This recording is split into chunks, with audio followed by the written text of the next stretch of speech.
नमस्कार, मी Rajratna Jondhale. Top news मराठीच्या 9च्या बातम्यांमध्ये आपलं स्वागत.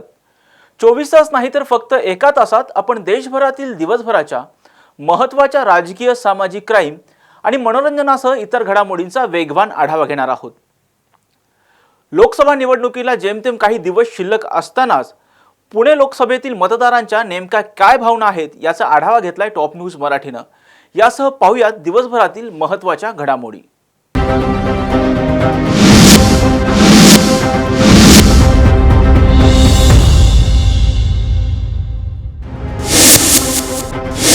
सर्वच पक्ष सध्या लोकसभा निवडणुकीसाठी जोरदार तयारीला लागले असून भारतीय जनता पक्षाने लवकरच त्यांच्या 195 उमेदवारांची पहिली यादी जाहीर केली, तर काँग्रेस पक्षाने सुद्धा त्यांच्या 39 उमेदवारांची पहिली यादी जाहीर केली. महाराष्ट्रात सध्या चर्चा होत आहे ती पुणे लोकसभा मतदारसंघाची. पुणे लोकसभा मतदारसंघात विधानसभेचे 6 मतदारसंघ येतात, ज्यात प्रामुख्याने शिवाजीनगर विधानसभा मतदारसंघ, पुणे कॅन्टोन्मेंट विधानसभा मतदारसंघ, पर्वती विधानसभा मतदारसंघ, वडगाव शेरी विधानसभा मतदारसंघ आणि कोथरूड विधानसभा मतदारसंघ. आता सध्या आपण आहोत पुण्यातील पुणे कॅन्टोन्मेंट विधानसभा मतदारसंघामध्ये. पुणे कॅन्टोन्मेंट विधानसभा मतदारसंघामध्ये कधी भारतीय जनता पक्षाचा आमदार निवडून आलेला आहे, तर कधी काँग्रेस पक्षाचा. 2009च्या विधानसभा निवडणुकीमध्ये या ठिकाणावरून काँग्रेस पक्षाचे रमेश बागवे हे विजयी झाले होते. त्यानंतर ते राज्यामध्ये राज्यमंत्रीसुद्धा झाले. त्यानंतर 2014च्या विधानसभा निवडणुकीमध्ये या ठिकाणावरून दिलीप कांबळे आमदार म्हणून निवडून आले आणि ते राज्यामध्ये राज्यमंत्रीसुद्धा झाले. आणि नुकतेच 2019च्या विधानसभा निवडणुकीमध्ये सुनील कांबळे हे भारतीय जनता पक्षाकडून आमदार म्हणून सुद्धा निवडून आलेले आहेत. परंतु सध्या हा जो मतदारसंघ आहे तो SC प्रवर्गासाठी राखीव आहे आणि हा मतदारसंघ पुणे लोकसभा मतदारसंघाच्या दृष्टिकोनातून अत्यंत महत्त्वाचा मतदारसंघ म्हणून ओळखला जातो. या पुणे कॅन्टोन्मेंटमधल्या मतदारसंघांच्या नेमक्या काय समस्या आहेत, त्यांच्या काय मागण्या आहेत आणि या मतदारसंघात नेमकी हवा कोणत्या पक्षाची आहे, चला तर मग जाणून घेऊयात.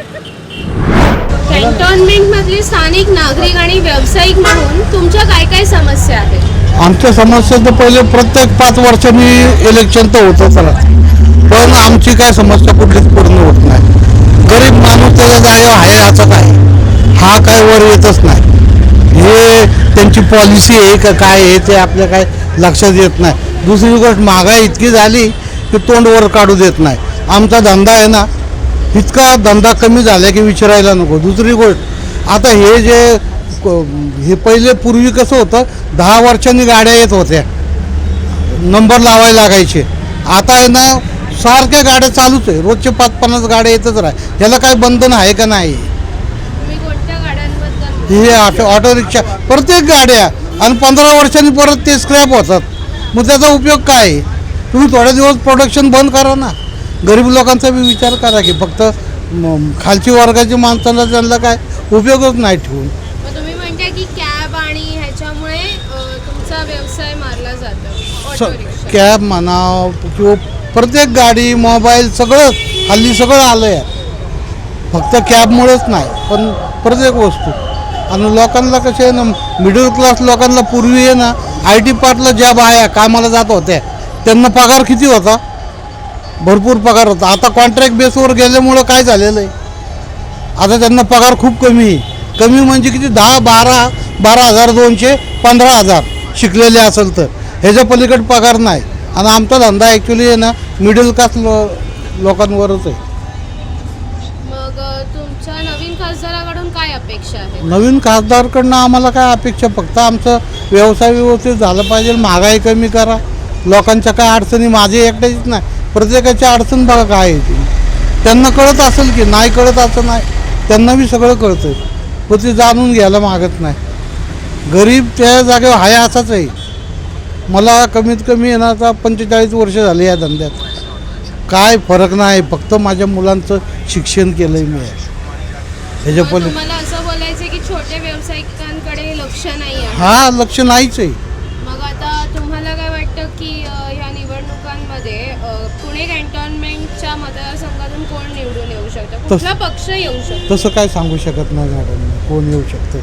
कारण काय मत आहे की तुम्ही ज्याला निवडून द्याल कोण? आता माझ्या एकट्याचा प्रश्न नाही मॅडम, प्रत्येकाचा प्रश्न आहे हा कोणाला निवडून द्यायचा. मला काय वाटतं की कोणता पक्ष तुमच्या सगळ्या अपेक्षा पूर्ण करू शकतो? नाही, तसं नाही सांगू शकत. कारण कसं आहे, हल्ली कोण बी निवडून आलं तर फक्त आपलंच आपलंच बघतात, गरिबांकडे लक्ष नाही कोणा.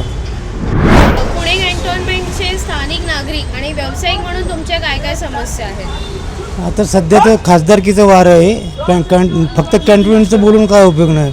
पुणे शहराचं आता खासदारकीची निवडणूक येणार आहे ना, मग नंतर कॅन्टोन्मेंटचा विचार करू. आता खासदार जे आता आम्ही रिक्षा व्यवसाय करतो, मला पण 45 वर्ष होऊन गेली रिक्षा चालवतो आहे. पण या सरकारने काय केलं, महाराष्ट्राच्या सरकारने नवीन परमिट इश्यू केली की लायसन दाखव, परमिट घेऊन जा. लायसन अजून पण तेच चाललं की रोज 5-50 गाडी रस्त्यावर येते. त्याच्यामुळं काय झालं आहे, टोपलीभर भाकरी नाखा गाव जेवायला अशी परिस्थिती झाली. त्यामुळं कुणाचंच पोट भरत नाही. तेव्हा पहिली गोष्ट सरकारने नाही जे मुक्त धोरण केले परमिटचं ते बंद करायला पाहिजे. मुक्त परमिट सध्या बंदच करून टाकावे. गाड्यांची एवढी रिक्षा एवढ्या बाजारात झाल्यात पुण्यात की इकडे तिकडे बघितलं तर सर्व रिक्षाच जात, बाकीचं वाहन दिसायचं तयार नाही अशी परिस्थिती झाली. त्यामुळं सरकारने पहिली गोष्ट रिक्षाचं परमिट बंद करून रिक्षाचं प्रमाण आटोक्यात ठेवावं ही सरकारला विनंती आहे. जेणेकरून सर्वांचं पोट भरल अशी काहीतरी तरतूद करायला पाहिजे. तुम्हाला काय वाटतं की पुणे कॅन्टोन्मेंट मतदारसंघातून कुठला पक्ष निवडून येईल? काँग्रेस पक्षच निवडून यायला पाहिजे. कारण BJPचं धोरण गरिबाला मारक आहे आणि धनदानग्याला तारक आहे असं धोरण आहे. त्याच्यामुळं BJPला यावेळेस निवडून येऊ द्यायला नाही पाहिजे. तिथं काँग्रेस पक्षच यायला पाहिजे निवडून. मग जर काँग्रेस पक्ष आला तर तुमच्या सगळ्यात तो खासदार जर निवडून आला काँग्रेस पक्ष, तो तुमच्या सगळ्या अपेक्षा पूर्ण करेल असं तुम्हाला वाटतं? असं नक्कीच असं वाटतं. पुणे कॅन्टोन्मेंटचे स्थानिक नागरिक म्हणून तुमच्या काय काय समस्या आहेत? काय रोड चांगले हवे, पाणी व्यवस्थित हवं, बाकी काय लोकांना सहकार्य करा, बाकी काय नाही. मग तुम्हाला काय वाटतं की कोणता पक्ष यावा पुणे कॅन्टोन्मेंटमधून? काय ते पक्ष कुठला पण येऊ दे, पण सगळ्यांनी व्यवस्थित करावं, बाकी काय नाही. तुमची कामं व्हावी अशीच तुमची अपेक्षा आहे. हो. मग कुठलाही पक्ष आला तरी तुम्हाला चालेल, हां, पण तुमचा असं काही दबाव नाही. कुठलाही दबाव नाही, म्हणजे कोणता पक्ष यावा अशी तुमची इच्छा आहे? तरी हे शिवसेनाच पाहिजे. मग तुम्हाला वाटतं की जर शिवसेना आली पुणे कॅन्टोन्मेंटमधून तर ती तुमची सगळी अपेक्षा पूर्ण करेल? हो, होय. म्हणजे तुमच्या पाण्याची समस्या आणि ट्रॅफिकची समस्या पूर्ण होईल असं तुम्हाला वाटतं? बरोबर. मग स्थानिक म्हणून अजून काय तुमच्या समस्या आहेत? अजून काय एवढे प्रॉब्लेम नाहीत. पुणे कॅन्टोन्मेंटचे स्थानिक व्यावसायिक म्हणून तुमच्या काय काय समस्या आहेत? व्यवसाय म्हणून अतिक्रमची गाडी येते सारखी ती बंद व्हायला पाहिजे आणि रोड व्यवस्थित व्हायला पाहिजे. मग तुमच्या नवीन खासदाराकडून काय अपेक्षा आहेत? काय नाही, हेच अतिक्रमची गाडी यायला नाही पाहिजे, गाड्या सारख्या येते ती. मग तुम्हाला असं म्हणायचं आहे की त्या अतिक्रमणच्या गाड्या येतात त्याच्यामुळे तुमचा व्यवसायामध्ये हा थोडा फरक नफा होतोय? नफा होतो. मग तुम्हाला काय वाटतं की पुणे कॅन्टोन्मेंटमधून कोणता पक्ष निवडून यावा? कोणता बी आला तरी चालेल, त्याच्यात काही नाही. पण तुमच्या सगळ्या अपेक्षा पूर्ण झाल्या पाहिजेत असं तुम्हाला हो वाटतं? असं. पुणे कॅन्टोन्मेंटचे नागरिक स्थानिक म्हणून तुमच्या काय काय समस्या आहेत? त्या पुण्यामध्ये रोजगाराची भरपूर समस्या आहे. बाहेर येणाऱ्या माणसांना भरपूर काम आहे, पण इथल्या नागरिकांना कामच नाही आहे. आता आमचा व्यवसाय असा हा राडारोड रस्त्याचा, आमच्या इथे संपूर्ण गाड्या, तुम्ही कॅमेरा बघा, पण ह्या इथे स्थानिक लोकांना रोजगारच नाही आहे. इथं बाहेरच्या लोकांना भरपूर रोजगार आहे. मग तुमचे नवीन खासदाराकडून काय अपेक्षा आहे? नवीन खासदाराकडनं काय अपेक्षा आहे की त्यांनी भरपूर कामं लोकांना द्यायला पाहिजे, रोजगार यायला पाहिजे. स्थानिकांचे रोजगार यायला पाहिजे. इथं मागं ती जुनी बेलदर गल्ली आहे, तिथं गाया भरपूर बांधलेल्या आहे. तिथला प्रश्न त्यांनी पहिले सोडवला पाहिजे. त्या बाथरूम आहेत, त्या बाथरूमाचे कामं होत नाही बरोबर. अशी भरपूर समस्या आहेत. पण ट्रॉफिकची समस्या आहे, भरपूर समस्या आहे पुण्यामध्ये. असं आहे. मग तुम्हाला काय वाटतं की कोणता पक्ष निवडून यावा जे तुमची अपेक्षा पूर्ण करू शकतो? आता पक्ष ते सांगू शकत नाही आहे, कोणी सांगू शकणार नाही. पण तुमचा एक ठराविक पक्ष म्हणजे तुम्हाला त्याच्यावर भरोसा आहे की तो पक्ष तुमच्या सगळ्या अपेक्षा पूर्ण करेल, तर तो पुणे कॅन्टोन्मेंट मतदारसंघातून कोणता पक्ष यावा असं तुम्हाला वाटतं? आता सध्या कसं आहे, आता मागच्या तुम्ही बघितलं ती पोटनिवडणूक झाली, त्या पोटनिवडणुकीमध्ये कुठला काँग्रेस पक्ष निवडून आला, आता पुण्यातली लोकांचे काय माइंड आहे, थोडं पुण्यामधलं राजकारण तर महाराष्ट्रामधलं राजकारण भरपूर घाण आणि भरपूर गलिच्छ झालेलं आहे. तुम्हालाही माहिती आहे. मग कोणी तुम्हाला कुठल्याही पक्षात उडी मारतो, कोण कुठल्याही पक्षात जातो. तसं नाही ना व्हायला पाहिजे. मग तुम्हाला काय वाटतं की पुणे कॅन्टोन्मेंट मतदारसंघातून कोण यावं? आता स्थानिकांचे प्रश्न सोडवू शकतो. तसं म्हटल्यावर कसं माहिती आहे का, तिकीट कोणाला दिलेलं आहे आणि कोणाचं नाव आहे त्यावरती तो पक्ष निवडून येणार. सध्याला यांचं आता मी बघितले ते द्रवी धंगेकर यांचं नाव जोरात आहे म्हणजे तिकीटाला, आणि BJPमध्ये जगदीश मोळी असं मी ऐकलेलं आहे या न्यूजमध्ये, तुमच्या न्यूज माध्यमातून. आता त्या दोघांमधनं कोण येतं, कोणी लोक कोणाला पसंती देतात ते काय लवकर सांगू शकणार नाही. पुणे कॅन्टोन्मेंटचे स्थानिक नागरिक म्हणून तुमच्या काय काय समस्या आहेत? आमच्या इथं पाणी येत नाही आणि हे सिमेंट काँग्रेस सगळं उकरलं आहे, चालता येत नाही माणसांना. मोठी पाईपलाईन टाकली तरी पाणी नाही येते. म्हणजे पाईपलाईन टाकून सुद्धा पाण्याची समस्या तुम्हाला आहे स्थानिक नागरिक हां. म्हणून. मग तुम्हाला काय वाटतं की म्हणजे तुमच्या अपेक्षा काय आहेत नवीन खासदाराकडून? पाणी यावं आणि एक सिमेंट काँग्रेसचं करून द्यावं सगळं. म्हणजे तुम्हाला रस्ते आणि पाण्याची सुविधा करून द्यावी हां. असं तुम्हाला वाटतं. मग तुम्हाला काय वाटतं की पुणे कॅन्टोन्मेंट मतदारसंघातून कोणता पक्ष निवडून यावा जो तुमच्या अपेक्षा पूर्ण करू शकतो? आता आपले तर कोण आहे हो, दंगेकरच. मग कोणता पक्ष आहे तुम्हाला असं वाटतं? पुणे कॅन्टोन्मेंटचे स्थानिक नागरिक म्हणून आणि एक व्यावसायिक म्हणून तुमच्या काय काय समस्या आहेत? पहिल्यांदा मी माझं नाव सांगतो. माझं नाव शिवाजी मसूद ससाने. मी इथं आल्टर रफूचा, समीर आल्टर रफूचा व्यवसाय म्हणून 30 ते 35 वर्षे करतो. आम्हाला इथले नागरिक एकदम छान आहे, सहकार्य करतात सगळ्या गोष्टीचे, त्याच्याबद्दल काही दुमत नाही. तरी आता आम्हाला फक्त समजा शासनाने आम्हाला आत्तापर्यंत मी एकदा 10,000 रुपये कर्ज काढले, नंतर 20 काढले, ते फेडले. आता मला 50,000 रुपये कर्ज PM स्वनिधीमधून मला मिळालेले आहेत. त्याच्यामुळं मग आमचा व्यवसाय व्यवस्थित चालला आहे त्या स्वबळावर. त्याच्यामुळे हे शासन आम्हाला व्यवस्थित सहाय्य करतं आणि शासनाच्या ज्या सुविधा आहे गरिबांसाठी, अन्न वस्त्र निवारा, गरिबांना सुख सवलती, गरिबांचा फायदा कसा होईल, गरिबापासून गरिबी भारत देशातली महाराष्ट्रातली गरिबी कशी हटन हे महत्त्वाचं आहे. गरिबी हटली ते देश म्हणजे स्वतंत्र झाल्यासारखं होईल. तुमचं असं म्हणणं आहे की ह्या एरियामध्ये गरिबी भरपूर आहे आणि त्यांना रोजगारी दिली पाहिजे. सगळ्यांना रोजगारी मिळावं, सगळ्यांना स्वनिधी भारत PM स्वनिधीमधून कर्ज मिळावं, सगळ्यांच्या गरजा भागावं सगळ्यांना. हां. मग नवीन खासदाराकडून तुमच्या काय अपेक्षा आहेत की त्यांनी नवीन योजना आणाव्या? नवीन योजना आणावं, गरिबांना सहाय्य करावं, गरिबांना अन्न वस्त्र निवारा व्यवस्थित मिळावं. गरिबांच्या ज्या आज महागाई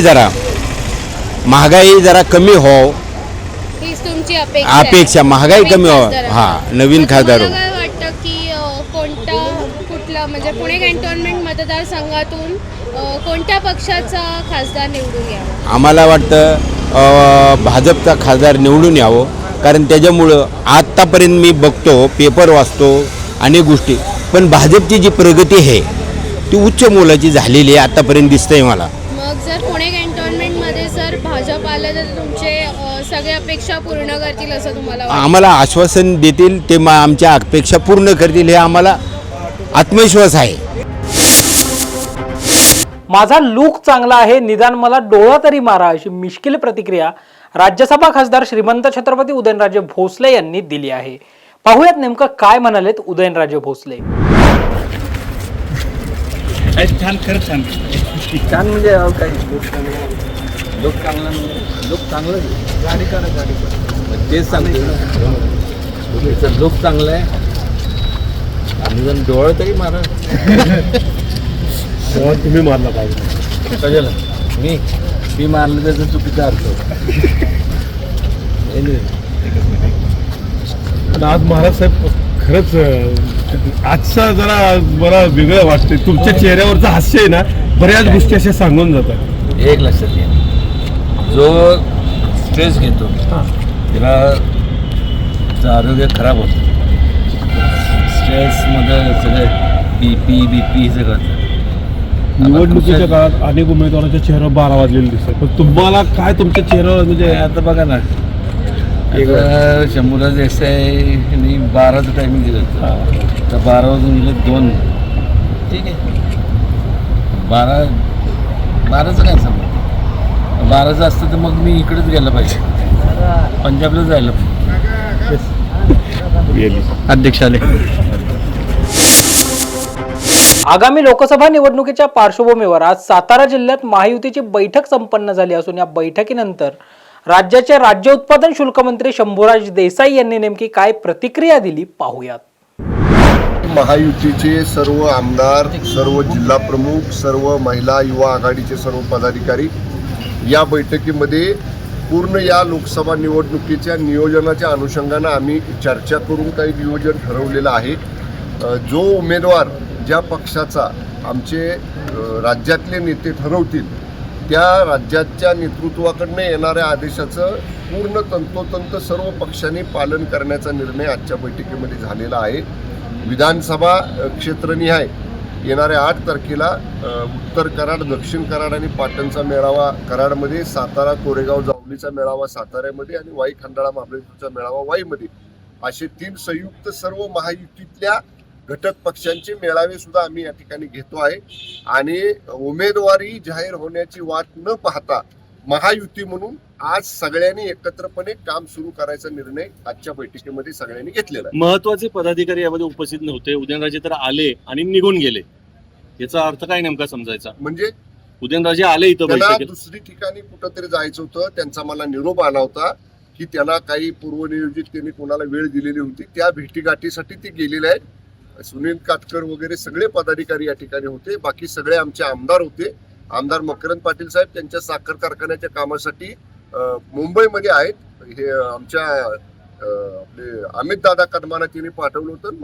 आमदार मकरंद आबांचं माझं सकाळी फोनवर बोलणं झालेलं आहे. सातारा लोकसभा मतदारसंघामध्ये महायुतीच्या समोर माजी मुख्यमंत्री पृथ्वीराज चव्हाण यांचं नाव समोर येत आहे, तर महायुती याला कसं बघते? आल्यावर बघू पुढं.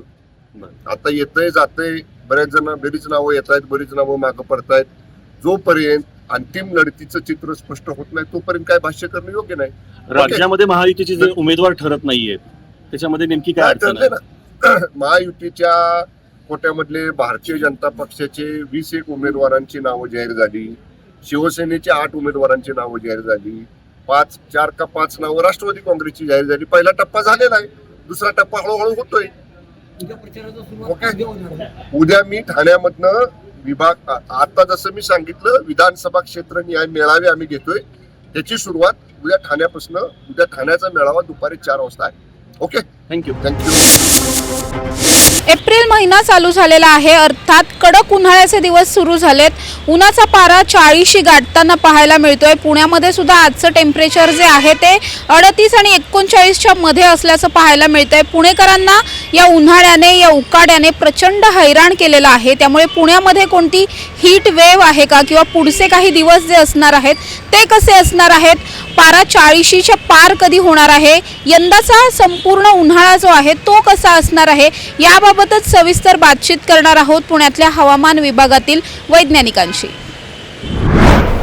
सर, पुण्यात आज खूप उकाडा जाणवतोय, आजचं टेम्परेचर नेमकं? आजचं टेम्परेचर बघाल तर 38 ते 39 डिग्री सेल्सिअसच्या दरम्यान असण्याची शक्यता आहे. आणि उकाडा हा टेम्परेचर वाढल्यामुळे ऑफकोर्स जाणवतो आहे आणि तो येणाऱ्या 4 ते 5 दिवसांमध्ये त्याच प्रमाणात असणार 38-39 डिग्री सेल्सिअसच्या आसपास पुण्याचं तापमान असण्याची शक्यता आहे. 40शी पार वगैरे जाईल असं वाटतंय का या आठवड्यात? काही ठिकाणी जाऊ शकते, जसं की पुण्यातले वेगवेगळे भाग बघितले तर काही ठिकाणी खूपच दाट वस्ती आहे, काही ठिकाणी खूप इंडस्ट्रियलायझेशन झालेलं आहे. तर असं दिसून येत आहे की काही पॉकेट्स जे आहे पुण्याचे तिकडे टेम्परेचर हे 40 डिग्री सेल्सिअसपेक्षा पण गेलेलं आहे. काही चिंचवडच्या काही भागामध्ये 40पेक्षा जास्त दाखवतं आपला ॲटोमॅटिक वेदर डेटा, आणि काही ठिकाणी 38 ते 39 डिग्री सेल्सिअसच्या आसपास आहे. तर 40 ही ऑलरेडी काही ठिकाणी ओलांडलेली आहे असं आपण म्हणू शकतो. आणि यंदाचा उकाडा हा नेहमीच्या उन्हाळ्यापेक्षा वगैरे फार जास्त असेल किंवा असं काही सांगता येतं का? आत्ता तरी असं दिसत नाही आहे, कारण 5 दिवसानंतर परत एकदा आपल्याकडे क्लाउडिंग म्हणजे ढगाळ वातावरण राहण्याची शक्यता आहे. त्यामुळं 40च्या पेक्षा जास्त तापमान हे जास्त दिवस राहण्याची शक्यता आत्ता येणाऱ्या 8 ते 10 दिवसात तरी दिसत नाही आहे. कारण येणारे 3 ते 4 दिवस 38 ते 40 किंवा काही ठिकाणी 39-40 असं राहील. आणि त्यानंतरचं जे तापमान आहे ते कमी होण्याची शक्यता आहे, कारण ढगाळ वातावरण असण्याची शक्यता 5 दिवसानंतर परत दिसून येत आहे. सर 2 दिवसांपूर्वी पाऊस पडला काही प्रमाणात पुण्यामध्ये, तर त्याचं नेमकं काय कारण होतं आणि अशी परिस्थिती परत येऊ शकते? हो, तर एक ट्रफ म्हणता येईल, ज्याच्यामध्ये काय होतं की अरेबियन सी आणि बे ऑफ बेंगाल दोन्हीकडनं आर्द्रता आपल्या भागामध्ये येते आणि त्यामुळं ढगाळ वातावरण होतं आणि काही ठिकाणी तुरळक ठिकाणी पाऊस पडू शकतो आणि ते आपण बघितलं. आणि ह्या परिस्थितीमुळे पाऊस झालेला दिसून येतो आणि येणाऱ्या दिवसांमध्ये तरी तशी परिस्थिती परत निर्माण होण्याची शक्यता नाही आहे, परंतु 5 दिवसानंतर परत तशी परिस्थिती येताना दिसून येते, जनरली 5 ते 6 एप्रिल नंतर. Sir yellow alert, red alert वगैरे आता सध्या खूप महत्त्वाचे शब्द झाले आहेत सध्या सगळीकडे, या भागात येलो अलर्ट वगैरे. पुण्याच्या याच्यात तसं काही आहे का? सध्या तरी नाही. हीट वेव्ह जसं आपण ज्याला म्हणतो किंवा उष्णतेची लाट म्हणतो, त्यामध्ये तापमान 40 डिग्रीच्या वरती गेलं पाहिजे आणि आपला जो सरासरी आहे तापमान जे आहे, सरासरी तापमान जे आहे ते म्हणजे तापमान जे आहे ते सरासरीच्या 4.5 ते 6.5 डिग्री सेल्सिअसनी जास्त पाहिजे. आता तो क्रायटेरिया सध्या तरी मीट होताना दिसत नाही आहे, त्यामुळं आपण असा काही येलो किंवा ऑरेंज किंवा रेड असा अलर्ट सध्या तरी दिला गेलेला नाही. परंतु जसं आपला उन्हाळा पुढं जाईल आणि तापमान वाढताना दिसेल किंवा कमी होताना दिसेल, त्या हिशोबाने आपण येलो किंवा ऑरेंज अलर्ट देऊ. पण येणाऱ्या 5 ते 7 दिवसांमध्ये असा काही अलर्ट आपल्याकडनं दिला जात नाही. कावले नव्हते बी ठेकेदारी, कमिशन, दादागिरी, अतिक्रमण, जमिनी हडप, लोक कावले हो मायच्या. देवाच्या बी जमिनी, बस स्टँडच्या जमिनी, देवस्थान ताब्यात. अरे का एका भस्मासूर आहे का? किती खाणार खाऊन खाऊन. पण एक गोष्ट लक्षात ठेवा, एक ना एक दिवस राक्षसी प्रवृत्तीचा उन्माद संपत असतो, ध्यानात घ्या. आपल्याला हे माझं संपलं की आपल्याला रॅलीत सगळ्यांना यायचं, इथून कोणी वापस जायचं. रॅलीच आपल्यासाठी महत्वाची आहे, बरोबर आहे का नाही? अरे पूरे शहर वालों को अपन दिखा देंगे कि हमारी फौज कैसी है. सगळे लोक तुम्हाला बघायला उत्सुक आहेत या बुलढाणा शहरातले, की रे वो आमच्याकडून रॅली आणा, आमच्या भागातून आणा, आम्हाला तुमच्या लोकांना नमस्कार करायचा आहे, आम्हाला तुमचं स्वागत करायचं आहे, नतमस्तक व्हायचं आहे. ही रॅली अशी जाऊन पुन्हा इथे येणार आहे आणि मग इथून आपल्या गाड्या घेऊन आपल्याला जायचं आहे, बरोबर का चूक? त्यामुळं सगळ्यांनी माझ्याबरोबर रॅलीमध्ये यायचं आहे. गेल्या 22 वर्षापासून या चळवळीसाठी मी संघर्ष करतोय, तुम्ही माझ्यासोबत संघर्ष करताय. पोलिसाचा मार खाल्ला, लाट्या काट्या झेलल्या, तडीपारी भोगली,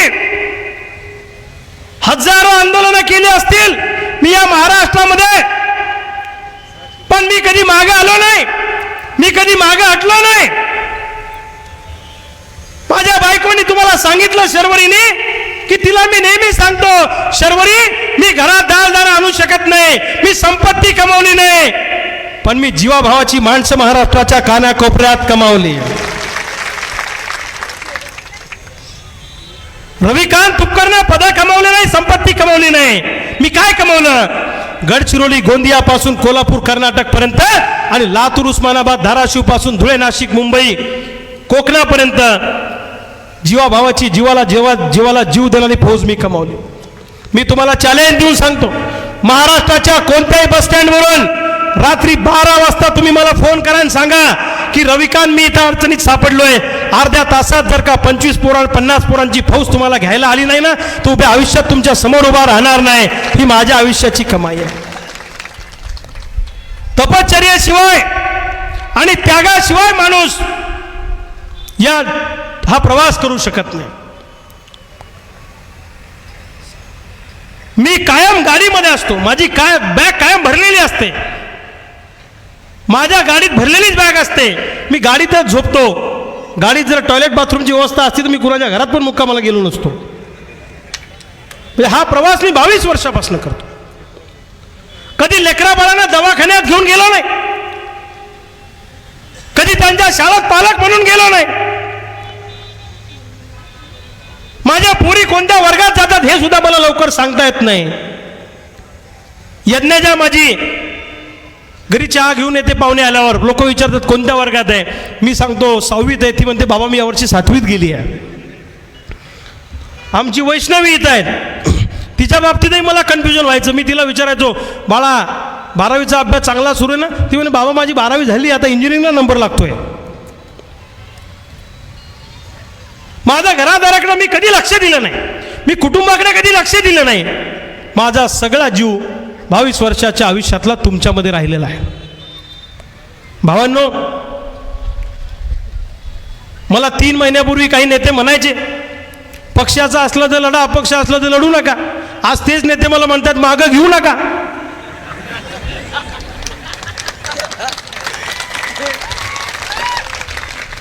काय झालंय, यांनी एवढ्या अफवा पसरवल्या. काल परवा तर गावागावात सांगितलं रविकांत तुपकरचा अर्ज मागं घेतला म्हणे, जाऊच नका. मला फोन का भाऊ आपलं कॅन्सल झालं काय? ही अवलाद एवढी नम्री आहे अफवा पसरवायला. यांनी मेकरमध्ये अफवा आणि पुढ्या सोडायच्या पोतेचे पोते भरून ठेवले आहे ना. काही सांगते ते लोकांना रविकांत तुपकर लढणार नाही, रविकांत तुपकर मागे घेणार आहे. म्हणजे लोक इथं आले नाही पाहिजे. आणि एक गोष्ट मला तुम्ही सांगा, मी पत्रकारांना हा प्रश्न विचारतो किंवा तुम्हाला माझी भावना व्यक्त करतो. मी 12 दिवसापूर्वी डिक्लेअर केलं की 2 तारखेला मी अर्ज भरणार आहे आणि मी परवानगी सुद्धा अगोदर मिळवली. यांनी मुद्दाम आजच्या दिवशीच अर्ज ठेवला आणि आजच्या दिवशीच त्यांनी पण रॅली काढली आणि काय तर म्हणे रविकांत तुपकरच्याच. हा म्हणतो तिकडे 3000 आहे. दम धरा उमेशराव, रॅली चालू झाली की ते बी घुसतील इकडं. आले का?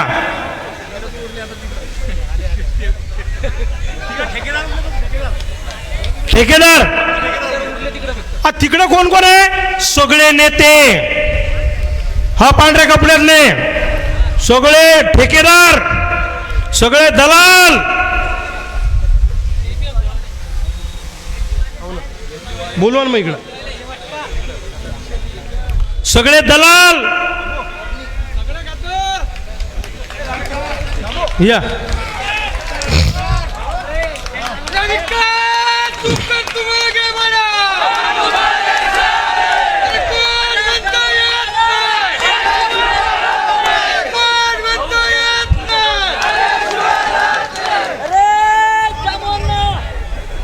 हा दामवांना बसा जरा जरा. अरे जरा डिस्टर्ब करू नका, थांबा. हा टायमिंग आपल्याकडे फार कमी आहे, 5 मिनिट 10 मिनिटात निघायचं आहे. मला यांनी केलेल्या आरोपाची उत्तरं देणं पण फार आवश्यक आहे ना. एक गोष्ट तुम्हाला मी आज सांगतो की आज तर खरं संकेत असेल राजकारणातल्या एखाद्या उमेदवारानं रॅली ठेवली, सभा ठेवली तर त्या दिवशी दुसऱ्या उमेदवाराला ठेवायची असते त्याच्या दुसऱ्या दिवशी, बरोबर आहे की नाही? पण यांनी मुद्दाम आपल्यात घातलं. यांना वाटलं आपले लोक जर आपण घेऊन गेलो नाही तर आपले बी लोक याच्या रॅलीत जातील, याचा कार्यक्रम मोठा होईल आणि याच्या गर्दीत आपला बी मेळ बसून जाईल, असं त्यांनी मुद्दाम केलं. आपल्याकडे 12 ते 3च्या रॅलीची परवानगी आहे, माझ्याकडे आहे, त्यांच्याकडे आहे का नाही मला माहित नाही. एका वेळी एकाच रॅलीला परवानगी देता येते. पण मुद्दाम मेकरवाले मुद्दाम करतात. तुम्हाला खरं सांगू का, मायच्याने यायच्या पायाखाली वाळू सरकेलं बरोबर तुमच्यामुळं. पहिले त्याला काय वाटलं याच्या मग कोण आहे, याचं कोण ऐकतंय आणि असं निवडणुका काय अशा जिंकता येतात का, आमच्याकडे किती पैसा आहे. अरे पैशाने निवडणुका जिंकता आल्या असत्या तर देशाचा पंतप्रधान अंबानी झाला असता, महाराष्ट्राचा मुख्यमंत्री अडाणी टाटा बिर्ला झाला असता. बरोबर आहे का चूक आहे? पैशानं होत नाही. आणि आपल्या जिल्ह्यात तर यावर्षी आता काय होणार तुम्हाला जरा माहीत आहे. बरोबर आहे की नाही? लोक बी सुस्ती करणार नाही. तर भावांनो, माझ्यावर अनेक लोकांनी शर्यती लावल्या, पुढाऱ्यांनी. एक दोन जणांनी ते सांगितलं, रविकांत तुपकरनं जर म्हणे निवडणूक लढलं तर म्हणे मी मूछ काढून फिरीन. डॉक्टर टाले कुठे आहेत आपले? बरोबर आहे का? हा. एका जणांना सांगितलं रविकांत तुपकर जर लढला, हा मी हात तोडून देतो म्हणे रविकांत तुपकर लढत नाही. कुठे लाखाच्या शर्यती लागल्या. माझ्या वतीनं ज्यांनी शर्यती लावल्या ते सगळे पैसे वसूल करून घ्या. यांच्या उरावर नात्याला रविकांत तुपकर लढणार.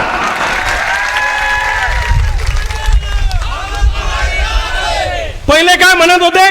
लढणारच नाही, तो फॉर्मच भरणार नाही. आता फॉर्म भरायला आला तर काय म्हणतील? आता तो माघारी घेणार आहे. मग ते बी झालं नाही तर मग काय म्हणतील? आम्ही त्याला मॅनेज केलं, त्यानं आम्हाला पाठिंबा दिला. या चोट्ट्याच्या नांदी लागू नका. तुम्ही सांगा की तुलाच आमच्या माणसानं मॅनेज केलं, तू घरी बैस. बरोबर आहे का? म्हणजे अफवांचं भांडार. आता नवीन अफवा सुरू झाली. रविकांत तुपकरला म्हणे देवेंद्र फडणवीसनं उभं केलं. नवीनच पुंगाने आणली आता. अरे चोट्ट्या,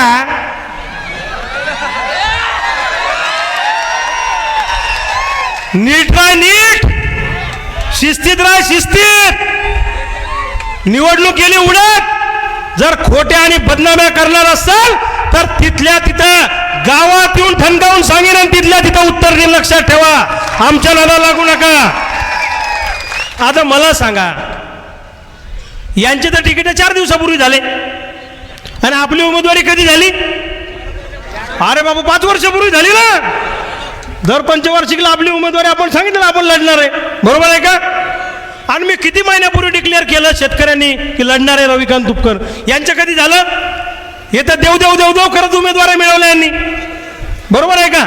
अरे तुमचं देऊळ पाण्यात होतं. 4 दिवसापूर्वी तुमची उमेदवारी आली आणि काय सांगता मला अमक्यानं उभं केलं आणि टमक्यानं उभं केलं. इकडचे सांगते त्यानं उभं केलं आणि तिकडचे सांगते त्यानं उभं केलं. ऐकून घ्या, मला उभं केलं या बुलढाणा जिल्ह्यातल्या सामान्य जनतेने उभं केलेलं. लक्षात ठेवा. अफवा पसरवता, बदनाम्या करता लोकांमध्ये आमच्या. आणि मग मला कसं काय जेलमध्ये टाकत होते? देवेंद्र फडणवीस तर उपमुख्यमंत्री गृहमंत्री आहे. मग या सरकारनं मला 1 वर्ष तुरुंगात टाकायचा डाव का रचला? मागच्या वर्षी आमच्यावर लाठीचार्ज का केला? आम्हाला तुरुंगात का टाकलं? आमच्यावर खोट्या केसेस का केल्या? या सरकारच्या विरोधात मी बोलतो म्हणून या सरकारने मला तुरुंगात टाकायचा डाव रचला. आणि हे या बुलढाणा जिल्ह्यातल्या नेत्यांनी सगळं घडून आणलंय. कोणी घडवलंय? मेकरवाल्यांनी. तुम्हाला माहित आहे. मागच्या वर्षी लाठीचार्ज करायची काही गरज होती का? अरे पीक विम्यासाठी आम्ही आलो, नुकसान भरपाईसाठी आम्ही आलो. आम्हाला भदाभदा मारलं, शेतकऱ्यांना मारलं. आमच्या अंगावरचे वळ सुद्धा आज गेलेले नाही. या प्रत्येक वळाचा बदला 26 तारखेला भावांना तुम्हाला घ्यायचा आहे. लक्षात ठेवा. आणि यांना तुम्ही ठणकावून सांगा. यांच्या लक्षात आलंय गावागावातलं वारं फिरलंय. कोणत्या बी गावात गेले की हे काय म्हणतात? रविकांत तुपकरचं काही खरं नाही. आता भाषणातून काय सांगतात? माझी फाईट महाविकास आघाडीशी आहे. आणि खाजगीत काय सांगतात? आपली फाईट रविकांत तुपकरची आहे. त्यांची फाईट माझ्याशी नाही, म्हणजे माझी फाईट त्यांच्याशी नाही. मी नंबर 1ला राहीन आणि त्यांची फाईट नंतर आपल्याशी. ध्यानात घ्या तुम्ही. बरोबर आहे का? 2009ला डॉक्टर राजेंद्र शिंगणे साहेब आणि प्रतापराव जाधव एकमेकांच्या विरोधात लढले तेव्हा प्रतापराव भाषणात सांगायचे माझी फाईट वसंतराव दांडगेंशी आहे. वसंतराव दांडगेंनी 90,000 मतं घेतले होते. म्हणजे प्रतापरावांचा फंडा कसा आहे? ज्याची फाईट आहे त्याचं नाव सांगायचं नाही, तिसऱ्याचं सांगायचं. हा मागच्या वेळेस काय म्हणे माझी फाईट बलराम सिरोजकरांशी म्हणे. म्हणजे उलट का लोक काय कानावर बिड्या लावतात का? येडे आहे का आम्ही लोक? अरे यांनी काही जरी म्हटलं तरी बुलढाणा जिल्ह्यातली जनता वेडी नाही. आणि मी तुम्हाला ठणकावून सांगतो, तुम्हाला कुणी काही अफवा पसरवल्या, हे सांगतील पेटी बंद केली, माघार घेतली, मॅनेज झाले. रविकांत तुपकरला मॅनेज करणारा माणूस देशामध्ये अजून जन्माला यायचा आहे, लक्षात ठेवा. हे सांगता नाही येणार. असं गाड्यांचं नका काढून तुम्ही मध्ये, सध्या राहू द्या. भावांनो, यांच्या फोनवर विश्वास ठेवायचा. आजपासून अर्ज भरल्यापासून उद्यापासून गाड्या करा, चटणी भाकरी बांधा. लोकांनी नारा केला, मला लोक फोन करून सांगतात आम्ही नारा तयार केला. खाऊन घरची चटणी भाकर निवडून आणू रविकांत तुपकर हा नवा नारा लोकांनी तयार केला. त्यामुळे यांच्या अफवांना बळी पडू नका. घाटाखाली गेले की म्हणतात रविकांत तुपकरचं घाटावर काही नाही, आणि घाटावर आले की म्हणतात घाटाखाली त्याचं काही नाही. सगळीकडे ओके चालू आहे. आज सगळ्या बुलढाणा जिल्ह्याचं लक्ष लागलंय की रविकांत तुपकरच्या सभेला लोक स्वतःच्या खर्चानं गेले आणि यांच्याकडं पैसे देऊन बी लोक यायला नाही लागले. याच्यातच हा विजयाचा मार्ग आपला सुकर होणार आहे. मला तुम्हाला एक सांगायचं आहे, आता नेत्यांमध्ये काही निष्ठा राहिल्या का? सकाळी इकडं आणि संध्याकाळी तिकडं. संध्याकाळी पक्षाच्या बाजूने भाषण केलेला माणूस सकाळी दुसऱ्या पक्षाला असतोय, बरोबर आहे का? मग नेत्यांना जर पक्षाच्या निष्ठा राहिल्या नाही तर तुम्ही काय निष्ठा घेऊन बसल्या पक्षाच्या? नेत्यांनी लाजा सोडल्या, तुम्ही लाजा नका सोडू. ते जर त्यांच्या स्वार्थासाठी एकत्र येत असतील तर तुम्ही तुमच्या स्वार्थासाठी एकत्र का येत नाही, हा माझा तुम्हाला प्रश्न आहे. पश्चिम महाराष्ट्रामध्ये ऊसाच्या प्रश्नावर जर तिकडचे शेतकरी ऊसाच्या प्रश्नावर ऊसवाल्या माणसाला मतदान करत असतील पक्ष सोडून, तर तुम्ही लोक तुमच्यासाठी लढणाऱ्या माणसासाठी पक्षाचे झेंडे बाजूला ठेवून एकत्र येऊ शकता की नाही? पक्षाचे झेंडे बाजूला ठेवू आणि सामान्य माणूस म्हणून एकत्र येऊ, हा नारा आपल्याला सगळ्यांना द्यायचा आहे, बरोबर ना? आणि सांगा त्यांना, इतके दिवस तुमचं धुणं लय धुतलं, या जिल्ह्यात तुम्ही काही केलं नाही. काय केलं? 15 वर्ष प्रतापराव जाधव या जिल्ह्याचे खासदार आहे. काय तर म्हणे आम्ही विकास कामं केले. काय विकास कामं केले सांगण्यासारखं एक तरी आहे का? हा काही. आणि हे काय करते ते, निवडणुका आले की नारळच फोडत सुटते. तुम्ही ताजमहल मागा, एका मिनिटात नारळ फोडते ते. तुम्ही सांगा आमच्या गावात 1000 कोटी पाहिजे, एका मिनिटात नारळ फोडतात ते. या पुढारी एवढे खराब आहे, निवडणुका आल्या ना की हे कोणाला बी रामराम घालतात, माणसाला रामराम करतात, बायाला बी रामराम करतात, संडासला बसेल माणसाला बी रामराम करतात. अहो हे रस्त्याला त्याची गाडी आली, तुम्ही संडासला बसेल असले, तुम्हाला म्हणते आरामात होत्या, पण माझ्यावर ध्यान ठेवा. तुम्ही जर यायला म्हणलं की डब्बं तिकडे ठेवायला आणून द्या, तर ते बी आणून देतील. तुम्ही म्हणलं त्याच्या पुढचं बी करून द्या. हे लाजा सोडले आहे ना. पण निवडणुका झाल्यावर जर तुम्ही त्यांच्या गावात गेले किंवा त्यांच्या घरी गेले तर ते म्हणतात साहेब झोपेले, साहेब तुम्हाला ओळखत नाही. अहो हा जिल्हा, बुलढाणा जिल्हा हा विकासाचं मॉडेल होऊ शकला असता. आतापर्यंत सगळ्यात जास्त शेतकऱ्याच्या आत्महत्या देशामध्ये बुलढाणा जिल्ह्यात आहेत. शेगावचा विकास नाही, लोणारचा विकास नाही, सिंदखेडराजाचा विकास नाही, संत चोखामेळ्याचा विकास नाही, इथं ताराबाई शिंदे बुलढाण्यातल्या होत्या, इथं विकास नाही. काय केलं? 2 लाखाचं सभागृह आणि त्यातले 50% हे सांगतात. तुम्ही बी नारळ फोडा, नारळ फोडा. काय नारळ फोडा? अरे आमच्या सोयाबीनला 10,000 भाव द्या, कापसाला 15,000 भाव द्या, एक योजना आम्हाला देऊ नका, फक्त आमच्या शेतकऱ्याच्या मालाला भाव द्या. शेतकरी मरणाच्या दारात उभा आहे, शेतमजूर मरणाच्या दारात उभा आहे. बुलढाणा शहरासह सगळ्या जिल्ह्यातल्या शहरातला नागरिक अस्वस्थ आहे, महागाई वाढलेली आहे. शहरात तरुण पोरांना काम धंदा नाही, विद्यार्थी परेशान आहेत, त्यांना नोकऱ्या नाही, स्पर्धा परीक्षेत घोटाळा होतोय. शहरात राहणारे नागरिक भयभीत झालेले आहेत. रात्री 9-10 नंतर आमच्या महिला एकट्या फिरू शकत नाही, असं दहशतीचं वातावरण बुलढाणा जिल्ह्यात या लोकांनी करून ठेवलेलं आहे. काय तुम्ही करता? झेडपीच्या शाळा बंद पडतात, नगरपालिकेच्या शाळा बंद पडतात. 12 बलुतेदार आमच्या अडचणीत आहे, गावगाड्यातला माणूस अडचणीत आहे, शहरातला माणूस अडचणीत आहे. अरे यांनी काय ढगाचा विकास केला? स्वतःची घर भरण्याचं काम यांनी केलं. हजारो कोटीची प्रॉपर्टी कमावली, हजारो कोटी रुपये मिळवले. मिळवले. सत्तेतून पैसा आणि पैशातून सत्ता. लक्षात ठेवा खासदार साहेब, या देशामध्ये इंदिराजी सुद्धा एकदा पडल्या होत्या, अटल बिहारी वाजपेयी सुद्धा एकदा पडले होते. अटल बिहारी वाजपेयींचा पराभव तर राजा प्रताप नावाच्या एका अपक्ष उमेदवाराने केला होता. हा या देशाचा इतिहास आहे. आणि कोण म्हणतं स्वतंत्र उमेदवार निवडून येत नाही? 2009ला सदाशिव मंडलिक अपक्ष निवडून आले होते. राजू शेट्टीच्या प्रचारात मी होतो, ते अपक्ष आले होते. इकडे बच्चू कडू साहेब उभे होते. 2004ला 7,500 मतांनी पडले. आपल्यासारखंच होतं त्यांचं, एक वोट एक नोट. सुदाम काका देशमुखांना लोकांनी वर्गणी करून अमरावतीतून खासदार केलं होतं. आणि या बुलढाणा जिल्ह्यामध्ये डॉक्टर राजेंद्र शिंगणे साहेब एकदा अपक्ष निवडून आले होते विधानसभेला. तोतारामजी कायंदे एकदा अपक्ष निवडून आले होते. आणि या प्रतापराव जाधवांचा पराभव करून सुबोध सावजी एकदा अपक्ष निवडून आले होते. त्यांचा एकदा पराभव झालेला आहे. प्रतापराव जाधवांना एकदा पराभवाची धूळ लोकांनी दाखवलेली आहे आणि त्यांचं लेकरू मागच्या झेडपीला पडलेलं आहे. आणि ते म्हणतात प्रतापगड अवैध. अरे स्वतःच्या घराचं नाव प्रतापगड ठेवू शकत नाही कोणी. प्रतापगड हा फक्त छत्रपती शिवाजी महाराजांचा होता, लक्षात ठेवा. भावांनो, तुम्ही चिंता करू नका. आपण इथे जमलेले एवढे लोक एवढेच नाहीये. सगळ्या पक्षातल्या नेत्यांना माझ्या प्रती सद्भावना आहेत.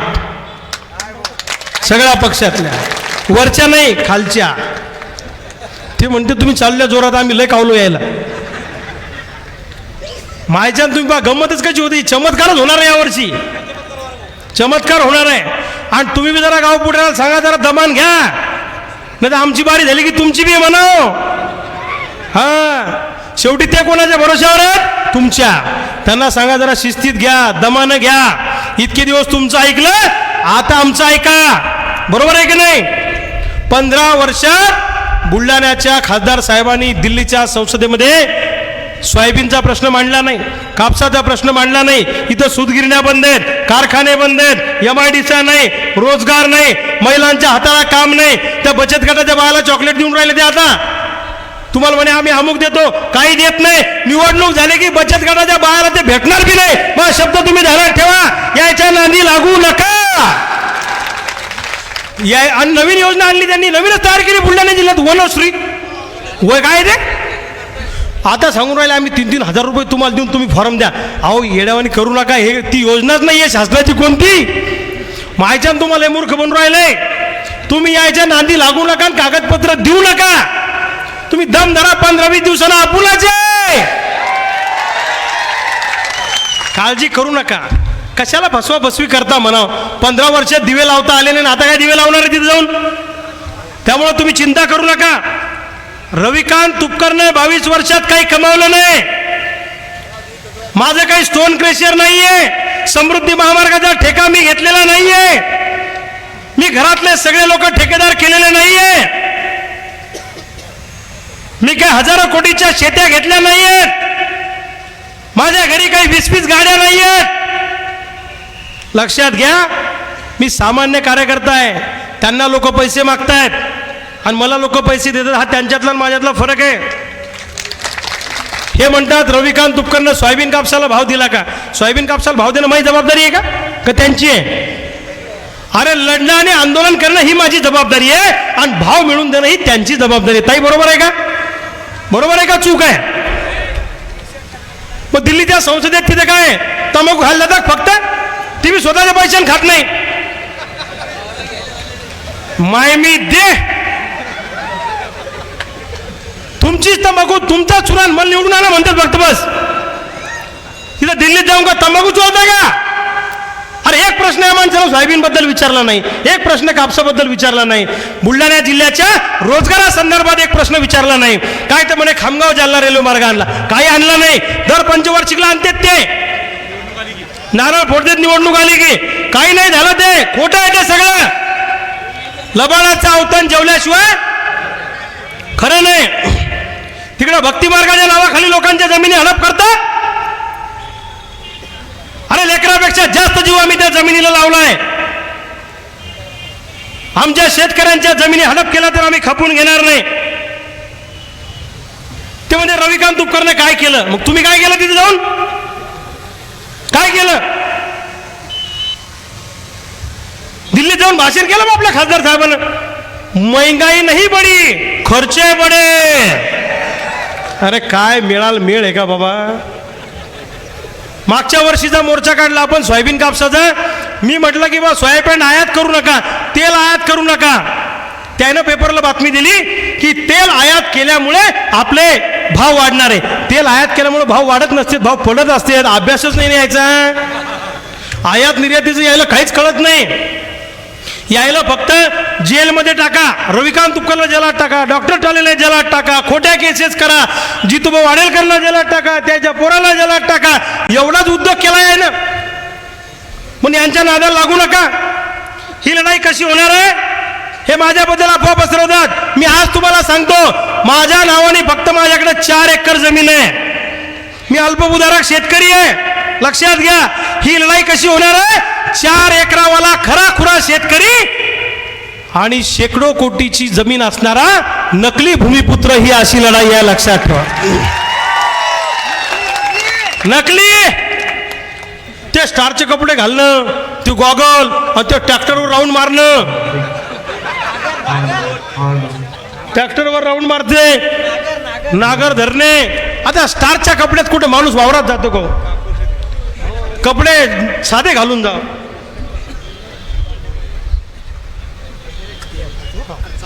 बरोबर आहे की नाही?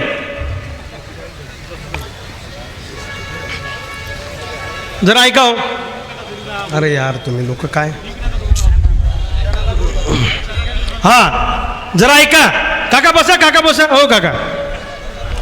त्यामुळे आता पुढच्या सभांमध्ये मी सगळं सांगणारच आहे. ते आता मोदीजीला आणतील, योगीजीला आणतील, अजून कोणते कोणते नेते आणतील, इकडचे बी नेते आणतील. माझ्याकडे कोणी नेते नाहीये. माझे नेते तुम्ही आहात. माझे गॉडफादर तुम्ही आहे. माझा पक्ष तुम्ही आहे. लक्षात घ्या. आणि माझं बँक बॅलन्सही तुम्हीच आहात. माझी प्रॉपर्टी पण तुम्हीच आहात. विकास कसा असतो माहित आहे का? विकास हा भारतभाऊ बोंद्रेंसारखा असतो. पेन टाकळी धरण भारतभाऊ बोंद्रेंनी केलं. त्याच्यानंतर खडकपूर्णा त्यांनी केलं, जिगाव त्यांनी केलं, पद्मावती त्यांनी केलं, हजारो पाजार तलाव केले. बरोबर आहे की नाही? आज शिवने आरमाळ केलं. 1.5 वर्ष पाटबंधारे खातं होते डॉक्टर साहेब त्यांच्याकडे. 1.5 वर्ष. एवढ्या वेळात एवढं केलं. हे 15 वर्ष सत्तेत आहे ना. अरे बापा बापा बाबा, काहीच नाही केलं. विकास म्हणजे काय? 2 लाखाचा रस्ता, 5 लाख सभागृह म्हणजे विकास आहे का? अरे ते बेसिक आहे. तुम्हाला शासनाचा 5-10 करोडचा निधी असतो दर वर्षाला.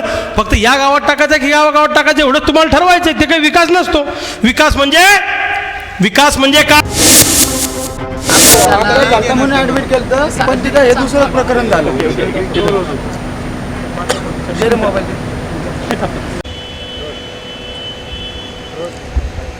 पुण्यातल्या ससून रुग्णालयामधून वारंवार धक्कादायक घटना आपल्याला समोर येताना पाहायला मिळत आहेत. आज सुद्धा अशीच एक घटना घडली आहे. पुण्यामध्ये ॲडमिट असलेल्या एका तरुणाला उंदीर चावल्यामुळे त्याचा दुर्दैवी मृत्यू झालेला आहे. माझ्याबरोबर रुग्णाचे नातेवाईक आहेत. दादा काय सांगाल, आपलं जे पेशंट होतं ते नेमकं कशासाठी ॲडमिट झालं होतं? दिनांक 15ला त्याचा अपघात झाला छोटासा त्याच्या गावी.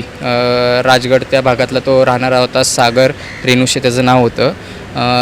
तिथं आम्ही स्थानिक डॉक्टरांकडे नेलं, परंतु तिथं योग्य उपचार झाले नाही म्हणून आम्ही 16 तारखेला त्याला ससूनला आणलं. ससूनला 16ला आणल्यानंतरनं त्यांनी 17 तारखेला ॲडमिट केलं त्याला. 17 तारखेला ॲडमिट केल्यानंतरनं 26 तारखेला साधारण 7च्या दरम्यान त्याचं ऑपरेशन केलं. ऑपरेशन केल्यानंतरनं एक जवळपास 1 तारखेला म्हणजे 4 दिवसानंतरनं त्याला उंदीर चावला. रात्री 12 ते 5च्या दरम्यान. आणि 5-6च्या दरम्यान त्याच्या मम्मीला ते दिसलं. डोक्याला, कानाला आणि खांद्याला रक्तस्राव होत होता. त्याच्या मम्मीने जे स्थानिक स्टाफ होते त्यांना सगळ्यांना सांगितलं की बाबा ह्याला काहीतरी झालं, तुम्ही चेक करा, त्याच्या रक्त येतं आहे, ब्लड जास्त जातं आहे. परंतु त्यांनी कुठल्याही प्रकारचं लक्ष दिलं नाही आणि शेवटी आज आमचं पेशंट दगावले. त्यांचं नेमकं कोणतं ऑपरेशन झालं होतं? ऑपरेशन सक्सेसफुल झालं का? त्यानंतर ते पेशंट ठीक झाले होते का? पेशंट ठीक झालं होतं, बोलत होतं. त्यांनी स्वतःहून दुपार साधारण जो सीन झाला 1 तारखेला ज्यावेळेस उंदीर चावला त्याच्यानंतरनं 11-12च्या दरम्यान त्याचा भाऊ जो होता तो त्याला भेटायला गेला असताना त्यांनी त्याच्या भावाला सांगितलं की मला उंदीर चावला होता. पेशंट आमचं ओके होतं, रिकवर होत होतं, भरपूर प्रमाणात तो रिकवर झाला होता, परंतु ह्या डॉक्टरांच्या हलगर्जीमुळं तो दगावला आहे. माझ्याबरोबर रुग्णाचे नातेवाईक आहेत, भाऊ आहेत त्यांचे. दादा, काय सांगाल, नेमकं काय घडलं होतं? तुम्हाला पेशंटची तुमचं काही बातचीत झाली, बोलणं काही झालं होतं? आदल्या दिवशी ज्यावेळेस बाईट व्हायच्या आधी बाईट 12 ते 5मध्ये झाला. रात्री 11 वाजता मी त्याला भेटून गेलो. तर ज्यूस पण नारळ पाणी वगैरे पाजून गेलो आम्ही. त्यावेळेस तो कंडिशन चांगले होते त्याचे, म्हणजे बोलत वगैरे होता, तो डोळे वगैरे हलत होता. त्याला काय बोललं की समजायचं ते. आम्ही नंतर 11ला इथून गेलो, नारळ पाणी पाजून गेलो होतो.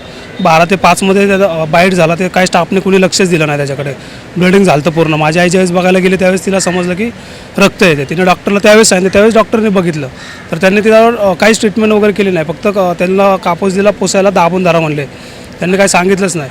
त्यावेळेस आम्ही आलो 11-11:30 वाजता. त्यावेळेस आम्ही बोललो त्यांना, डॉक्टरांना. त्यावेळेस त्यांनी मग ड्रेसिंग करायला सुरुवात केली. मग मेडिसिन वगैरे दिले, रक्त थांबायचं वगैरे. तरीसुद्धा रक्त त्याला थांबतच नव्हतं. ते ड्रेसिंग वगैरे होतच नव्हते लवकर. कुठल्या डॉक्टरांच्या अंडर ही ट्रीटमेंट चालू होती? ऑपरेशन वगैरे झालं कुठल्या डॉक्टरांनी?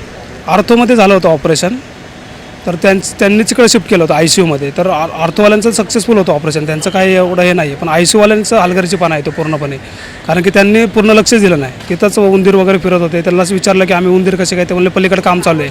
तर तिथून आमच्या पायाखालनं उंदीर जात आहेत. तर म्हणजे आम्ही काय हे करू शकतो त्याला. म्हणजे तुम्ही स्वतः सुद्धा या वॉर्डमध्ये उंदीर पाहिले होते? म्हणजे मी नव्हते पाहिले, पण ज्यावेळेस मी त्यांना बोललो तर ते स्टाफच स्वतः बोलत होते की पलीकडे काम चालू आहे, तर आमच्या पायाखालनं उंदीर जात आहेत. तर आता आम्ही काय बोलू शकतो तेव्हा? आता पेशंट दगावलेला आहे, अतिशय दुर्दैवी घटना आहे. मात्र आता तुमची भूमिका काय आहे? आमची भूमिका एकच आहे, जोपर्यंत संबंधित अधिकारी डॉक्टर काळे असतील, डॉक्टर तावरे असतील, जो कोण स्टाफ तिथं उपलब्ध होता तो स्टाफ असेल, जोपर्यंत ह्यांच्यावर कारवाई होत नाही तोपर्यंत आम्ही डेड बॉडीला हात लावणार नाही. मग त्याला किती दिवस लागायचेत लागू द्या. साधारण आम्ही सकाळी पोलीस स्टेशन, बन गार्डन पोलीस स्टेशनमध्ये गेलतो सगळे.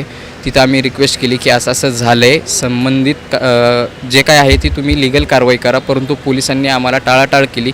ह्याच्यात नक्की उपदेश काय द्यायचा आहे मला ते कळत नाही, की पोलिसांना सांगायचं आहे काय हे नक्की. पोलीस मॅनेजर ससूनला का ससून काय त्यांचं चाललं आहे गोंधळ कळत नाही. का ललित पाटील परत पुन्हा आणलं आहे ह्यांनी ते आम्हाला कळत नाही आहे. आता बॉडी पोस्टमॉर्टमला घेतली आहे वगैरे? हो घेतली आहे पोस्टमॉर्टम. मात्र तुम्ही ताब्यात घेणार नाही? नाही, पोस्टमॉर्टम झालेलं आहे वाटतं, पण आम्ही बॉडी घेणार नाही आहे. नक्कीच माझ्याबरोबर रुग्णाचे नातेवाईक होते. वारंवार ससूनमधून अशाच काही धक्कादायक घटना समोर येत असतात. अतिशय दुर्दैवी मृत्यू आहे. अवघ्या 30 वर्षांचा हा तरुण होता. उंदीर चावल्यामुळे ससूनच्या प्रशासनाच्या हलगर्जीपणामुळे या तरुणाचा नाहक बळी गेलेला आहे. या सर्व घटनेला ससूनचं प्रशासन, इथले कर्मचारी जबाबदार आहेत असा आरोप, असा ठपका या प्रशासनावर ठेवला जातोय. त्याचबरोबर पोलिसांनी कोणतीही कारवाई यामध्ये केलेली नाहीये. त्यामुळे जोपर्यंत पोलिसांची कारवाई होत नाही तोपर्यंत आम्ही मृतदेह ताब्यात घेणार नाही, अंत्यसंस्कार करणार नाही, अशी भूमिका रुग्णांच्या नातेवाईकांकडून घेतली जाते.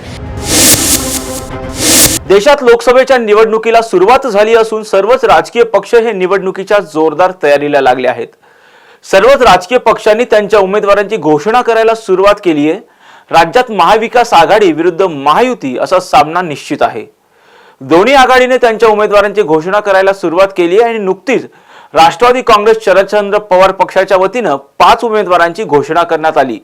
परंतु या 5 उमेदवारांमध्ये माढ्याचा उमेदवार नसल्यानं माढ्याच्या उमेदवारीचा सस्पेन्स शरद पवारांनी कायम ठेवलाय. पाहूयात या बाबतीचा टॉप न्यूज मराठीचा हा स्पेशल रिपोर्ट. माढा लोकसभा मतदारसंघ हा 2008 साली अस्तित्वात आला. या मतदारसंघात सोलापूर जिल्ह्यातील करमाळा, माढा, सांगोला आणि माळशिरस असे 4 आणि सातारा जिल्ह्यातील फलटण, माण असे एकूण 6 विधानसभेचे मतदारसंघ समाविष्ट आहेत. 2009च्या लोकसभा निवडणुकीत या ठिकाणाहून शरद पवार हे विजयी झाले होते. तर 2014च्या लोकसभा निवडणुकीत विजयसिंह मोहिते पाटील राष्ट्रवादी काँग्रेस पक्षातर्फे निवडून आले. त्यानंतर 2019च्या लोकसभा निवडणुकीत रणजितसिंह नाईक निंबाळकर हे भाजपाकडून निवडून आले. पण 2024च्या माढा लोकसभा निवडणुकीसाठी भाजपाकडून रणजितसिंह नाईक निंबाळकर यांना उमेदवारी देण्यात आल्यानं त्यांच्या उमेदवारीला मोहिते पाटील गटानं जोरदार विरोध केलाय. रणजितसिंह नाईक निंबाळकर आणि मोहिते पाटील यांच्यामध्ये 2019 पासून वाद आहे. पाहूयात हा वाद नेमका काय आहे. 2019च्या लोकसभा निवडणुकीत माढा लोकसभा मतदारसंघात भाजपाने रणजितसिंह नाईक निंबाळकर यांना उमेदवारी दिली होती। यावेळी मोहिते पाटील गटानं निंबाळकर यांना विजयी करण्यासाठी प्रयत्न केले होते। माळशिरस विधानसभा मतदारसंघातून खासदार निंबाळकर यांना 1 लाखापेक्षा अधिक मते मिळाल्यामुळे निंबाळकर विजयी झाले। त्यानंतर मतदारसंघात विकास कामांचं श्रेय घेण्यावरून खासदार निंबाळकर आणि आमदार रणजितसिंह मोहिते पाटील यांच्यात मतभेद निर्माण झाल्यामुळे गेल्या 6 महिन्यापासून मोहिते पाटील गटानं निवडणुकीची तयारी सुरू केली होती।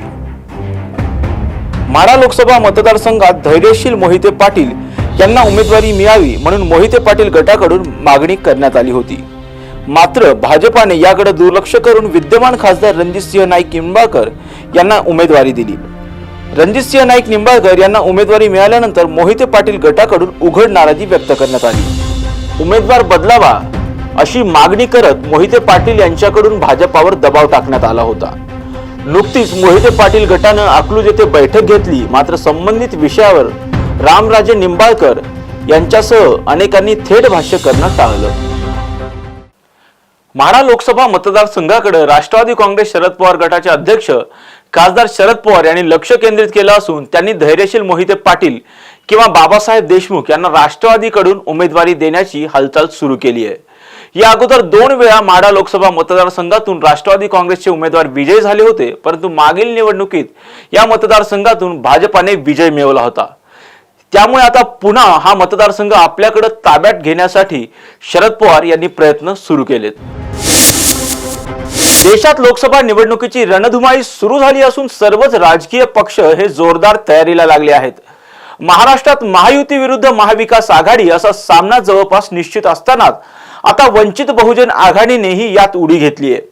वंचितने पहिल्या यादीत 8 उमेदवार आणि दुसऱ्या यादीत 11 जणांची यादी जाहीर केल्यानं धुळे लोकसभा मतदारसंघातून वंचित बहुजन आघाडीने अब्दुल रहमान या मुस्लिम उमेदवाराला उमेदवारी जाहीर केली आहे। यामुळे धुळे लोकसभा मतदारसंघ चांगला चर्चेत आलाय। पाहूयात या बाबतीचा टॉप न्यूज मराठीचा हा स्पेशल रिपोर्ट।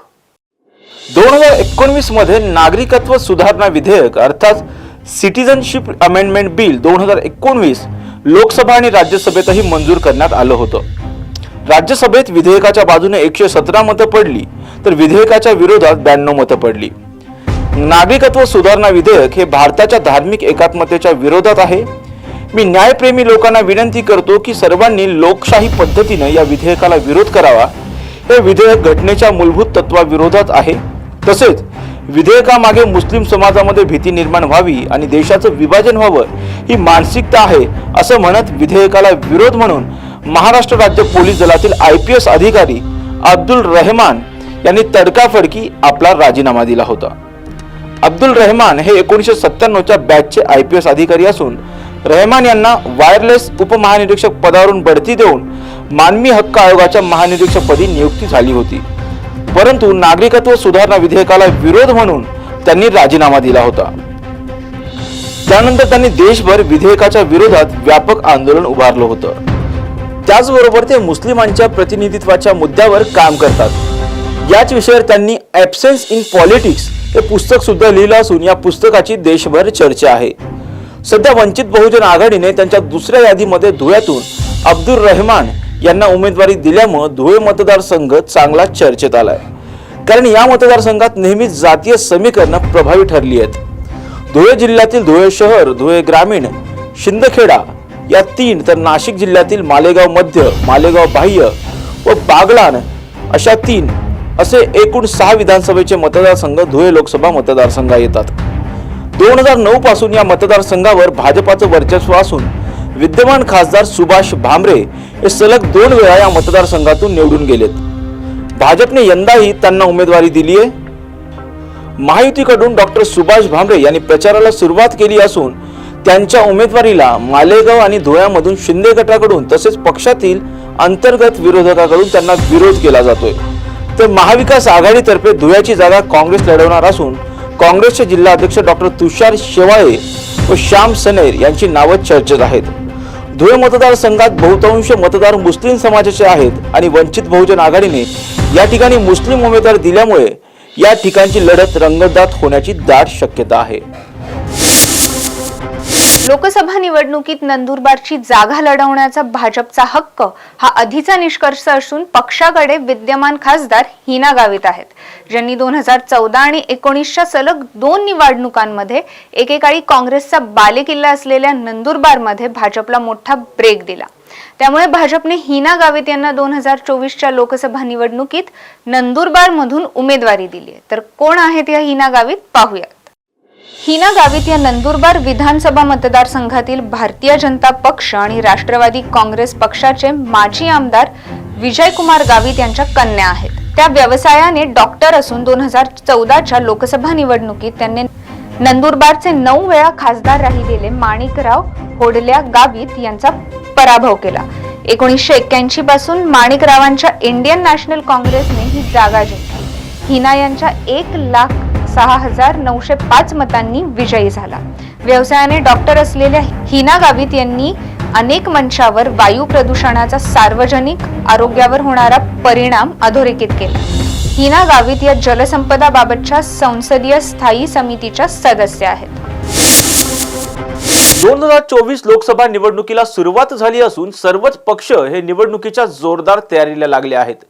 देशात इंडिया आघाडी विरुद्ध एनडीए आघाडी असा सामना असणार आहे, तर राज्यात महायुती विरुद्ध महाविकास आघाडी असा सामना रंगणार आहे. महायुतीकडून त्यांच्या उमेदवाराची घोषणा करायला सुरुवात झाली आहे, तर महाविकास आघाडीकडूनही उमेदवारांची घोषणा करायला सुरुवात झाली. वंचित बहुजन आघाडीनेही महाविकास आघाडीसोबत निवडणुका लढवेल असं वाटत असतानाच वंचित बहुजन आघाडीनं पहिल्या यादीत 8 तर दुसऱ्या यादीत 11 उमेदवारांच्या नावाची घोषणा केली. नागपूरमध्ये वंचितने काँग्रेसचे उमेदवार विकास ठाकरे यांना पाठिंबा जाहीर केला, तसेच कोल्हापूरमधून कोल्हापूरचे शाहू महाराजांना आपला पाठिंबा जाहीर केला. त्यामुळे महाविकास आघाडीकडून वंचितला पाठिंबा मिळेल, विशेषतः प्रकाश आंबेडकर यांना अकोल्यातून पाठिंबा मिळेल असं वाटत असताना काँग्रेसने अकोला मतदारसंघात उमेदवार देऊन वंचितचा महाविकास आघाडीतील प्रवेशाचा मार्ग बंद केलाय. पाहुयात या बाबतीतचा टॉप न्यूज मराठीचा हा स्पेशल रिपोर्ट. वंचित बहुजन आघाडीनं काँग्रेसच्या उमेदवारांना पाठिंबा देऊन कुठेतरी चर्चेची दारं उघडी ठेवली होती आणि प्रकाश आंबेडकरांना कदाचित हीच अपेक्षा असेल की त्यांनाही काँग्रेसकडून अकोला लोकसभा मतदारसंघात वंचितला पाठिंबा मिळेल. परंतु अकोल्यात काँग्रेसने डॉक्टर अभय काशीनाथ पाटील यांना उमेदवारी जाहीर करून वंचित सोबतच्या चर्चेची दारं बंद केली आहेत. अकोला लोकसभा मतदारसंघात विधानसभेचे 6 मतदारसंघ येतात, ज्यात अकोल्यातील अकोट, बाळापूर, अकोला पश्चिम, अकोला पूर्व आणि मूर्तिजापूर, तर वाशिम जिल्ह्यातील रिसोड अशी 6 मतदारसंघ अकोला लोकसभा मतदारसंघात येतात. अकोला लोकसभा मतदारसंघ हा भारतीय जनता पक्षाचा बालेकिल्ला म्हणून ओळखला जातो, कारण या जिल्ह्यात भाजपाचे 4 आमदार, शिवसेनेचा 1 आणि रिसोडमधून काँग्रेसचा 1 आमदार आहे. अकोला लोकसभा मतदारसंघ हा प्रकाश आंबेडकरांचा परंपरागत मतदारसंघ म्हणून ओळखला जातो. सध्या वंचितचे अध्यक्ष प्रकाश आंबेडकर यांची महाविकास आघाडी सोबत जागा वाटपावर चर्चा सुरू होती. महाविकास आघाडी वंचितला 4 ते 5 जागा सोडणार अशी चर्चा ही राजकीय वर्तुळात रंगली होती. प्रकाश आंबेडकर यांना लोकसभा 2024 निवडणूक ही मोठी संधी होती, परंतु वंचितने त्यांचे स्वतंत्र उमेदवार जाहीर केले आणि महाविकास आघाडीनेही त्यांचे स्वतंत्र उमेदवार जाहीर केले. त्यामुळे महाविकास आघाडीचे वंचित सोबतची चर्चा फिसकटली. जर महाविकास आघाडीशी वंचितची यशस्वी चर्चा झाली असती तर वंचितचे खासदार हे लोकसभेत दिसले असते. प्रकाश आंबेडकर हे 2दा लोकसभा तर 1दा राज्यसभा खासदार म्हणून निवडून आले आहेत. प्रकाश आंबेडकर 1990 ते 96 दरम्यान राज्यसभेचे सदस्य होते. ते अकोला लोकसभा मतदारसंघातून 1998 ते 1999 पर्यंत आणि भारतीय रिपब्लिकन पक्षाचे उमेदवार आणि 12व्या लोकसभा निवडणुकीमध्ये निवडून आले होते. त्यानंतर याच मतदारसंघातून ते दुसऱ्यांदा 1999 ते 2004 पर्यंत भारिप बहुजन महासंघ पक्षाचे उमेदवार म्हणून 13व्या लोकसभा निवडणुकीमध्ये निवडून आले होते. प्रकाश आंबेडकर हे 12व्या व 13व्या लोकसभा निवडणुकीमध्ये सलग 2 वेळा संसदेत सदस्य म्हणून निवडून आले. त्यामुळे आता उद्धव ठाकरे यांची शिवसेना, शरद पवार आणि काँग्रेसने पाठिंबा दिला असता तर प्रकाश आंबेडकर अकोला लोकसभा मतदारसंघातून पुन्हा लोकसभेत दिसले असते. अकोल्यात संजय धोत्रे हे सध्या विद्यमान खासदार आहेत. धोत्रे हे 1999 ते 2004 आमदार होते आणि त्यानंतर सलग 4 टर्म ते खासदार होते. मात्र आता त्यांची तब्येतीच्या कारणास्तव भाजपाने अकोल्यात त्यांचे चिरंजीव अनुप धोत्रे यांना उमेदवारी जाहीर केली आहे. या नवीन उमेदवारापुढे प्रकाश आंबेडकर यांचं कडवं आव्हान असणार आहे. कारण अकोल्यात वंचितची ताकद मोठी आहे. अकोला जिल्ह्यातील ग्रामीण भाग हा वंचितचा बालेकिल्ला म्हणून ओळखला जातो. अकोला जिल्हा परिषदेवर गेले 2 दशकाहून अधिक काळापासून भारिप आणि वंचितची सत्ता आहे. प्रकाश आंबेडकर यांना 2004 नंतर लोकसभा निवडणुकीत अपयश येत आहे. वंचितमुळे मताचं मोठ्या प्रमाणात विभाजन होतं आणि याचा फटका काँग्रेस आणि राष्ट्रवादीला बसतो आणि याचा फायदा हा भारतीय जनता पक्षाला होतो. मात्र जर प्रकाश आंबेडकर हे महाविकास आघाडीत आले असते तर मताचं विभाजन होणार नव्हतं. 2019च्या निवडणुकीत प्रकाश आंबेडकर यांना 2,78,848 मतं मिळाली, म्हणजे 24.91% मतं मिळाली होती. तर काँग्रेसचे हिदायत पटेल यांना 2,54,370 मते मिळाली होती. भाजपचे विजयी उमेदवार संजय धोत्रे यांना 5,54,444 मतं मिळाली होती. प्रकाश आंबेडकर यांना अकोल्यात महाविकास आघाडीने पाठिंबा दिला असता तर ते सहज लोकसभेवर खासदार म्हणून निवडून आले असते. काँग्रेसने अकोल्यात उमेदवार देऊन एक प्रकारे वंचितच्या कार्यकर्त्यांचा रोष ओढवून घेतल्याची चर्चा ही राजकीय वर्तुळात सुरू आहे. त्यामुळे त्याचा फटका काँग्रेसला बसणार का हे पाहणं आता महत्त्वाचं ठरणार आहे. आजच्या 9च्या बातमीपत्रात इथेच थांबण्याची वेळ झाली. पाहत राहा टॉप न्यूज मराठी, आपला महाराष्ट्र, आपली बातमी.